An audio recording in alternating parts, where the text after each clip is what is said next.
Yo, what is going on YouTube? It is your boy GZTV, and we are here with a movie. We are here to talk about the 2008 American comedy film directed by Adam McKay, produced by Jimmy Miller and our boy Judd Apatow, and written by Will Ferrell and McKay from a story by Ferrell, McKay, and John C. Reilly.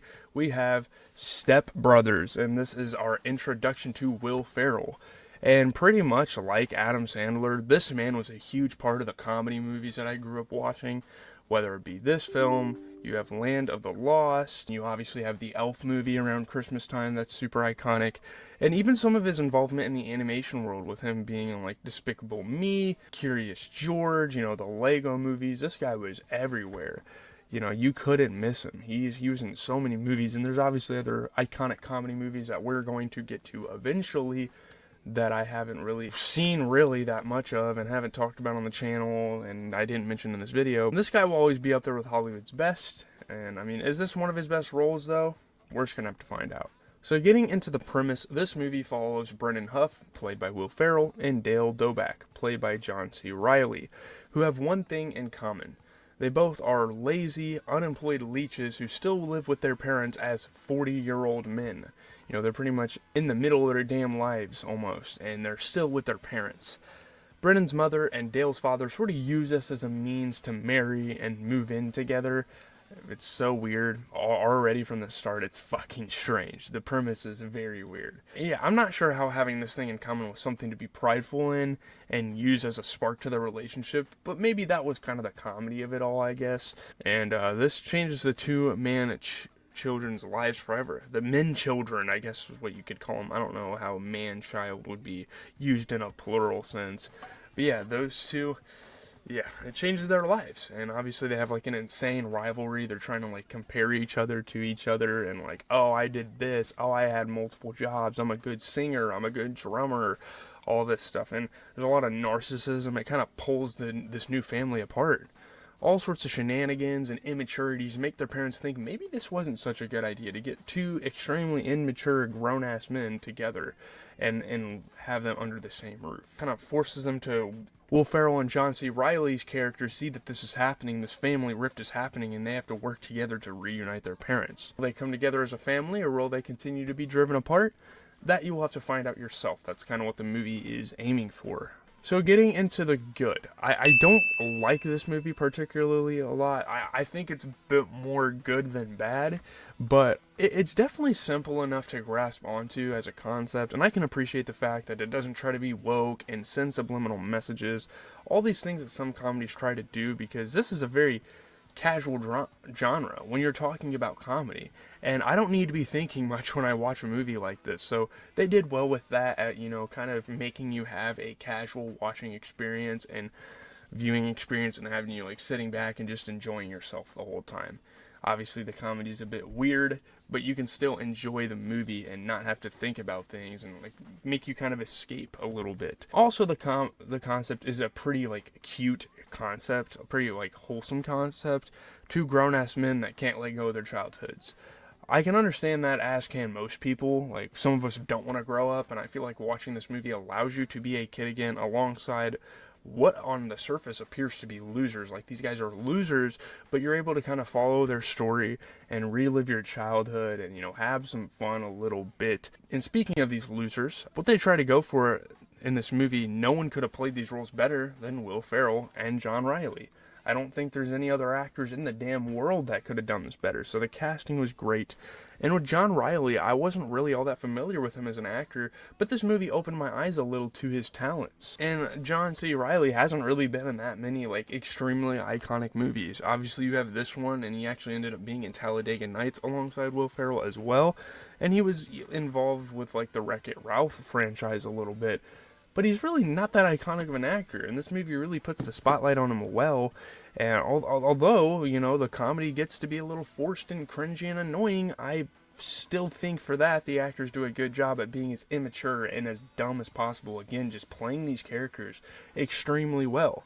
It's also a somewhat memorable film with some funny scenes and songs and lines sprinkled in there. It's pretty awesome. Yeah, speaking of the songs, like, the soundtrack was sentimental and a lot of fun too. A lot of great songs on here. And one more thing, the way they balance these two actors as co-main characters, was awesome. I think they did a really good job at that. You don't see a lot of comedies kind of have co-main characters, and the funny thing is the only other one I can really think of that does it well is Talladega Nights. I guess Dumb and Dumber kind of has that buddy aspect to it, but this movie does a really good job at showcasing both actors, equal screen time, just as many fun moments between the two. It's awesome. There's the good. Getting into the bad, talking about the comedy, this movie is just not that funny to me. I know a lot more people will find this funny than I will. It's just not that funny of a movie to me. I get that there are scenes like this. Got a deal. Hey, fuckers! Welcome to the neighborhood. My name is Craig. The neighbor is a Nazi? You guys ever need fertilizer? I've got a lot of it. Close to 80 tons. Hey, folks! How you doing? You're gonna love this neighborhood. Every single house here recycles. I'm Dale. I'm Brennan's stepbrother, and I think I might be able to help with the Pan-Pam dilemma. Yeah, that'd be great. Pam. Pam. Pam. Hand. With an There's M. a D on the end. There's no D. It's Pam. It's like calm. Here, it's Except P. P-A-N-M. M. N. Two M's. M. That was the confusion. No, there's just But come on, this is extremely over the top, I feel like. I feel at times they make these two characters like too mentally challenged and try too hard to go for schoolyard laughs, which maybe is the whole point. I don't know. Without the raunchy language and the rated R rating, this would probably be a damn children's movie with all the gimmicks and stuff that's going on. The humor just drags the movie down. It's like a family movie where the kids are trying to get the parents back together, but with an adult raunchiness, which is cool. It's a cool dynamic for a change. But yeah, I don't know. The humor overall just drags the movie rating down to me because it's just not that funny as a comedy. It doesn't really work that well as a comedy to me. Also, even the characters around these two, even the characters that are fully grown adults doing adult things, stoop down to their level, such as Alice and Brennan's therapist just like oozing from their pussies for no good reason. It's just like, oh yeah, let's just love these fucking losers for no reason at all. Maybe in Alice's case, she wants to escape an emotionally abusive husband in Derek. We'll get to him in a little bit. But even then, it's like no woman, regardless of their situation, would be this desperate to get out of a relationship. I don't really understand that. Why she all of a sudden just turns on to fucking Dale like that. It doesn't make sense. Also, why is the therapist attracted to Brennan? Because he can fucking sing? Also, she sees him as a damn lumberjack? Like, how? There's so many questions I have. Like, also, how did they just completely waste a Seth Rogen casting like that? Are you serious? We needed more of him in that movie. That would have been cool, These two get, like, their first job, and it's with this guy, and they fuck it up. Instead, they end it at the interview. I don't know. That was prime era for Seth Rogen, and they just gave him, like, a 2 or 3 minute scene. Okay, whatever, maybe they're just flexing their casting skills, I don't know. So getting into there's a couple of things I mixed on, but one of the most major ones was just Derek's character in general. He's kind of supposed to be portrayed and maybe making like a mockery out of the usual douchebag brother that is an overachiever, but Nancy, the mom, damn near cared more about Brennan than she did Derek. There's a lot of inconsistencies with the storyline, and maybe it's a comedy, maybe they're just kind of using satire to like flip a storyline on its head. I don't really know. It's weird. Also, him trying to recollect them and like reminisce about them as children was just weird, Derek, at the end, because how are you going to go back and think of your brother as this caring older figure when for about 90% of the film you were just shitting on him? It didn't make sense at all. They try to kind of go for something emotional towards the end of the film, and it just doesn't work out because it's like, it doesn't make sense at all.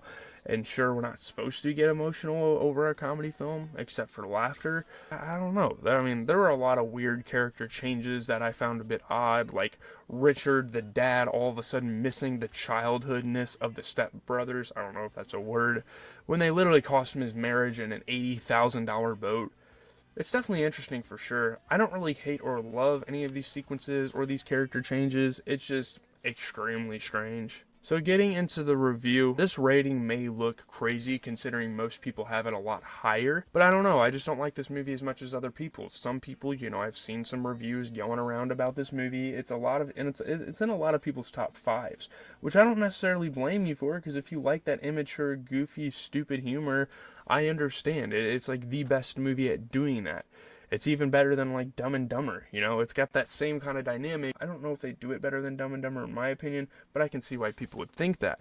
Sure, as a kid, it had some comedic elements, and sure, I can still laugh at it to some degree now, but the goofy measure they go to is too much, and sure, comedy shouldn't be taken seriously whatsoever, but I'm not trying to experience fart joke level humor for an hour and a half straight. If you want to relive your childhood, there are way better ways to do that than to sit through 90 minutes of pure idiotic comedy and pure stupidity and just making fun of, like, losers that are adults. I don't know. I mean, are the inconsistencies in the storylines intentionally done? I'm not sure, but those kind of annoyed me. The humor and the inconsistencies just kind of annoy me about this movie, and they lead me to giving it a 7.6 out of 10. I think it's a satisfactory enough comedy film, but I'm not going to go back to this if I need some laughs. I would much rather go to, like, a Happy Gilmore or a Dumb and Dumber or a Planes, Trains, and Automobiles. There's a lot of other alternatives, maybe not for the goofy comedy. Leave a like, comment, and subscribe. Coming up, we are going to be watching Resident Evil Welcome to, like, Raccoon City, I think it's what it's called. I'm not really familiar with Resident Evil, but I figured I'd check that film out. We're going to then get into the Suicide Squad franchise, and after that, we're going to have a stretch of reviewing some comedy films. It's going to be fun. I have a whole plan for you guys, so stay tuned. If you're a movie fan, I'm going to try to fit 2 movie reviews a week, because I think I'm going to, alternate cut and mutt. Peace out, guys.